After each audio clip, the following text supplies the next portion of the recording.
And we're back. If you're just tuning in, this is Third Coast Radio. I'm your host, Kamikaze, the Kingmaker. I'm in the building with the cool kids, of course. As always, Dreon Santana, Kayla Renee, House of Mars, and as promised at the top of the show, we got that boy, that kid Kurt, in the building, man. What's going on? He over here. Live in the flesh, man. He say he's a quiet one, man. He is in here to join us and visit with us for a little second, man. So, real quick, man, for everybody who, might not be familiar with who you are or familiar with your music or whatever, introduce yourself to the Third Coast Radio audience and where you're from and your claim to fame and all of that good stuff. Yo. My name is Tht Kid Ker. I'm a rapper. I'm an artist, but I'm in the rapper genre, kind of, so Okay. genre bending. Okay. South side of Chicago. Excuse me, I hit the keys. South side of Chicago. Shot town in the house. Yeah, you know what it is. And, I'm just artistic, kid at heart, hence the name. Young Goat, hence the name, kid. Okay. So, that's just who I am, Tht Kid Ker. All right, so what has you in Jackson, Mississippi right now? I'm down here finishing school. This is what I came down here for. I kind of went down here on just like not instinct, but just like on the whim. I ain't really visit the school in Jackson at all. Right. Now, where are you in school at? Jackson State University. Okay. Just wanted to make sure I knew that. When you said you came to visit the school, because there's really only one, place where you could go here, where people should go, which is but the listening audience might have asked questions about that, but those of us that know it, we know. D.I. Love for sure, the best school. That is in the world. In the world. In the free world, and that's all there is to it. But I digress. You're here in school. What's your major? What are you studying while you're here? I'm studying business administration. Okay. So yeah, it's real broad. I can focus on my music still, but I can get into any field with business administration. Absolutely. Even the music, business side of music and stuff. So just trying to. Okay, so the scene here is a little bit different than it is in Chicago. I'm sure in the independent scene, we've had artists that come through here that are from Chicago. Yeah. I got colleagues, I'm sure all of us do that, from Chicago, maybe natives doing music in Chicago. So being here, being at Jackson State on that campus and being around a melting pot of a lot of people from different places around the country, what differences have you seen in, what you've experienced at home and what you experienced here musically? Are you talking musically? Yeah. I talk about the music tonight. I say one of the things I've noticed the most is it's kind of this is like a cultural thing. I think a lot of people down here are more approachable and stuff. Like that's just like it was culture shock when I first came down here. I'm just like I was usually just to myself, and then if I ain't know you, I wasn't gonna speak to you. But everybody speaking you down here, so like it's easy to approach these artists, or they got a big name for themselves. Even like you see their salaries or like Akeem Ali, with some of the people that I make music with, so like that I see them cooking up sometimes and everything, and they just approachable too. Even on that end, I got homies that got some tracks with some big people. I ain't gonna say no names, but like it's just they more approachable, so like that. And I mean, I'm not saying, but it's who too. Back in Chicago, like to make everybody approachable about collabing and everything, and stuff like that. So it's on that end. So yeah, it's cool. Sort of hospitality type thing. Everybody cool, family type. Absolutely. That's the vibe. So yeah. Absolutely. So how long have you been making music? When did you decide that this is kind of something that you want to pursue in life? The first year I made music was like my freshman year in college, for real. But I started writing music later on, like my junior year, like seriously, like my junior year in high school. And I made like a life change because I was in sports my whole life, my whole life. And then I was just like, I dropped out of sports. Told my pops, like I was like high schools and stuff, colleges, those coming to see me and stuff. What sport was this? I was in football. I was real fast. Like football, I was quick, slop back and stuff. Yeah. Track and wrestling. So I did it all. Okay. So you decided one day, I'm gonna put the sports. You got 3 different sports that you were kind of dealing with. I put them on the back burner. That could have possibly, got you a free ride to Jackson State, and you put them on the back burner. Yeah, for music. Yeah. I wasn't even sure like where I wanted to go at that point. Like I said, it was a last minute decision. Like, but I put it on the back burner, like a long time before I even thought about going on like to Jack State. It was like my junior year. I was like, I finished my football, but everything else I just dropped for like the arts and stuff. And I started just like really honing in on myself. I wish I would have did it earlier. Wow, Yeah. that's crazy. That's crazy. What are some of your musical influences? For sure, Lupe Fiasco. Hey. He is Or should I say who? I think I said what? My bad. Oh my bad. I went to straight. Nah, to that's my Lupe. fault. I said the wrong word. Lupe is probably I feel like the best rapper out of Chicago personally. Okay. That's tough. Kick push. That's tough. Yeah, he crazy, like really. Lupe for sure. On the producing side, I like Kanye and Dilla. And Dilla more so than Kanye. You know, Kanye he got his soulful, but Dilla he had a magic to it. Absolutely. Let me see. One of just my personal favorite artists is Wiz Khalifa. He has his own style. He doesn't try to get in anybody's lane, and that's you want to be like that as an artist. Like he really my favorite rapper, Wiz Khalifa. Period. Okay. That's his essence and stuff. Okay. But yeah, Cool. So, what has it been like working with artists from the South? I know, like up north, particularly Chicago, we have a specific sound that a lot of people just like know that as Chicago artists. yeah. So, what has it been like working with a lot of artists from the South, particularly like Mississippi, with Akeem Ali and like Dear Silas and stuff like that? As far as like working with some of the people that I work with, like I hope to work with some of those people that you just named soon and stuff like that. Some of my homies working with some of them right now, kinda. Can't speak, but can't speak too much on it. You know what I'm saying?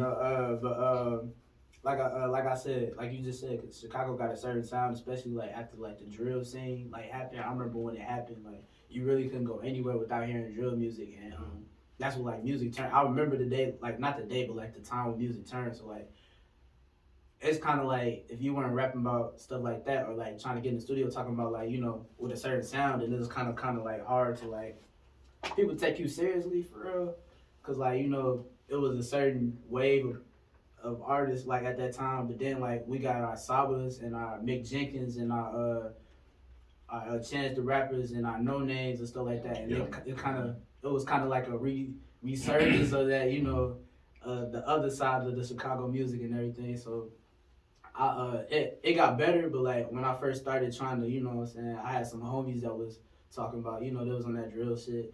And my bad, I don't know if I curse. I apologize. No, you can't, but we'll fix it. talking about that the drill stuff, that's in that sound. So, but when I came out of college though, it was people that that was just open and just like whatever you was making, whatever your sound was, they embraced that. It was like, oh, cool, you know what I'm saying? That's just how it was. It was a little harder back home, but at the same time, you find the right group of people that kind of fit your vibe, then you needle in a haystack type thing. Okay. All right, Chi-Town in the building. This Chi-Town, Santana, if you didn't know. But yeah. you're getting ready to like 30,000 times. She was waiting on it. She was waiting on it. Chi-Town, Santana. But I want to ask you, with this new wave that's coming through with Drake and Beyonce and the house music, I've heard that it kind of derived from Chicago. And I've heard some arguments on Instagram recently, since we spoke about it actually, that, that's them, put some respect on Chicago. So do you think you'll be sampling house music anytime soon to kind of pay homage, or you gonna stick with your style? I grew up around a family that listened to house music and danced to house music and all that. So like, I don't think that Drake's album they tried to put it in the house. Okay. And them trying to do that is causing a lot of like backlash on the album, and you just take the album for what it is. It's like a dance album as opposed to like, cause a house got a different sound, a different groove to it. And Beyonce is kind of more so on the kind of closer to the house, if anything. Yeah. But I could see myself doing a house track. I got like a lot of, like vibing and on my first tape, vibing and bouncing was kind of like, it wasn't house, but it was kind of like the dance. So it showed that I was trying new things and I pulled it off, and so I'm sure I could pull off a house track. I just gotta get the right track, and then talk about the right stuff. Make sure you send it in. So how would you describe your music? If someone wanted to get a description of what Tht Kid Ker's music is about, how would you describe it? Oh man, it's a vibe. It can take you to another place if you just let it sink in. You know, this real experiences, this all of me. And yeah, it's a vibe. You can get bars on one song, you can get just like vocals and just drown in the vocals, go to another planet if you want to on the other tracks. And you know, that's what I take pride in, just like how I can make a person feel, because I love the way that music makes me feel. So Okay.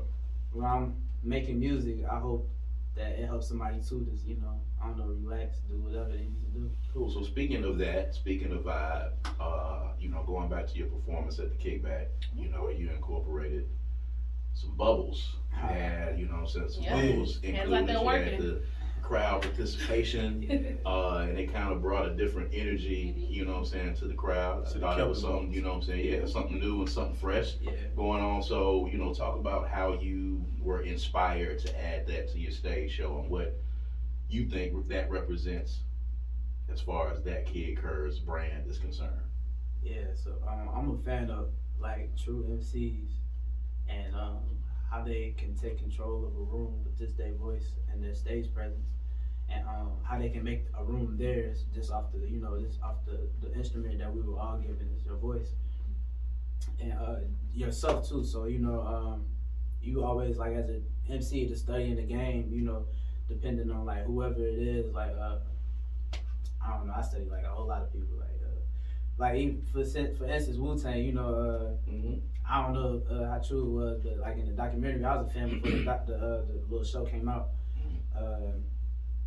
I guess like they ran on stage, they just put everybody like in that, like, to make them believe. It felt like a facade, but that was really them, put the mask on, and then you like, dang, these boys hard, like they real rugged, they real rough and stuff like that. So like whatever your vibe is, you gotta put people in that room, and then you gotta put people in your vibe for the time that you're on stage. And that's what I was trying to do, and I've been looking for ways to do that and everything, effectively, where people be like, they gonna remember that performance, like, man, this man pulled out bubbles and had everybody vibing to the song, and you know what I'm saying, man, had everybody, hey, oh, that's what people gonna remember. And then they gonna call back and be like, let me listen to the song, let me see what he was talking about though.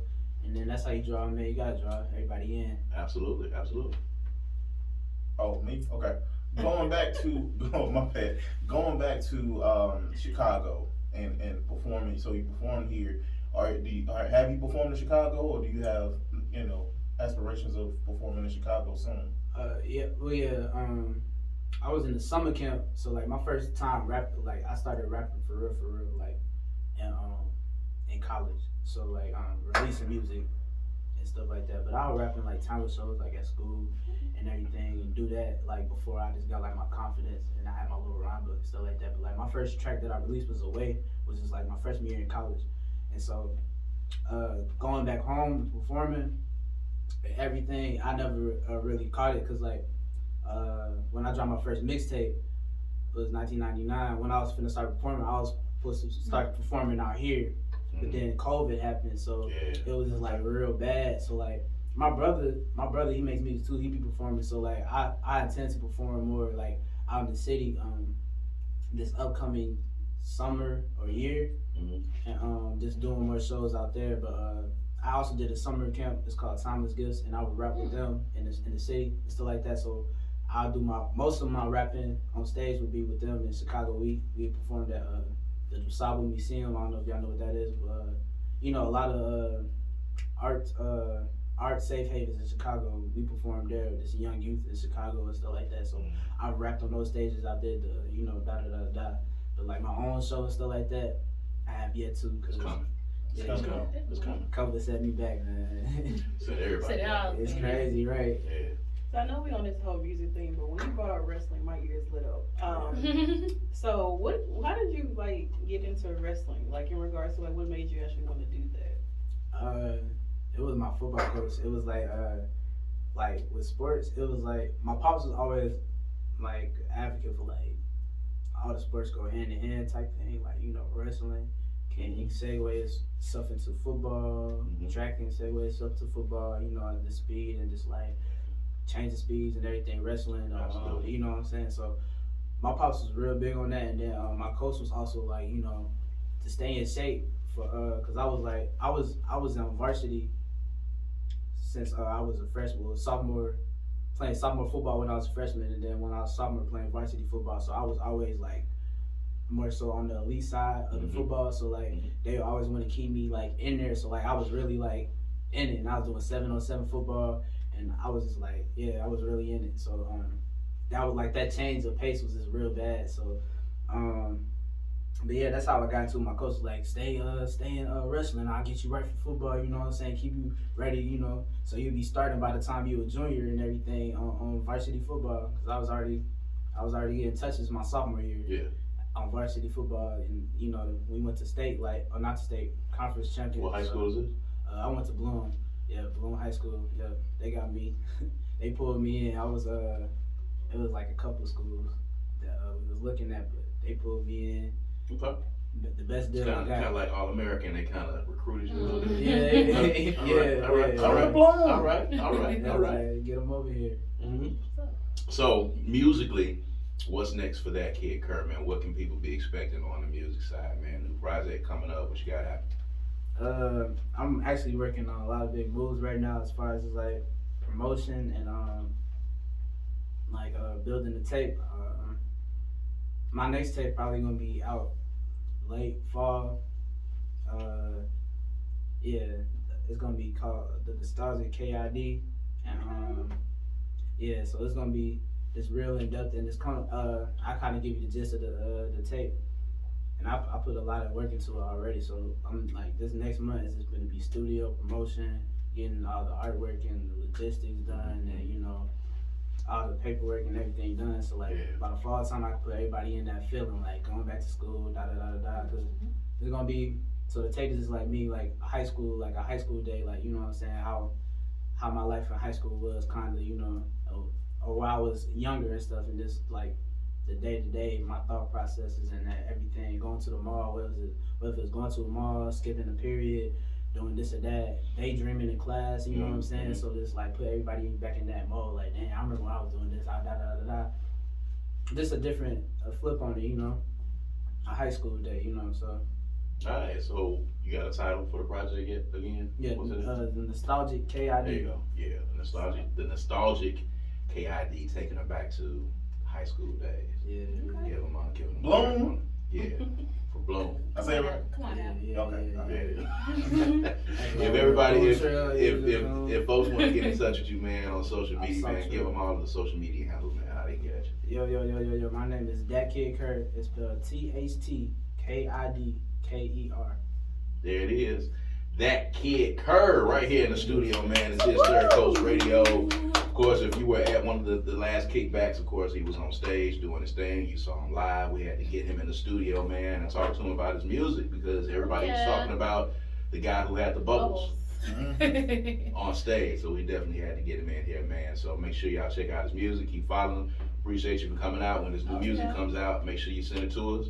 Get you back in here, man. We appreciate you for coming by. So I appreciate y'all for having me. This is Third Coast Radio.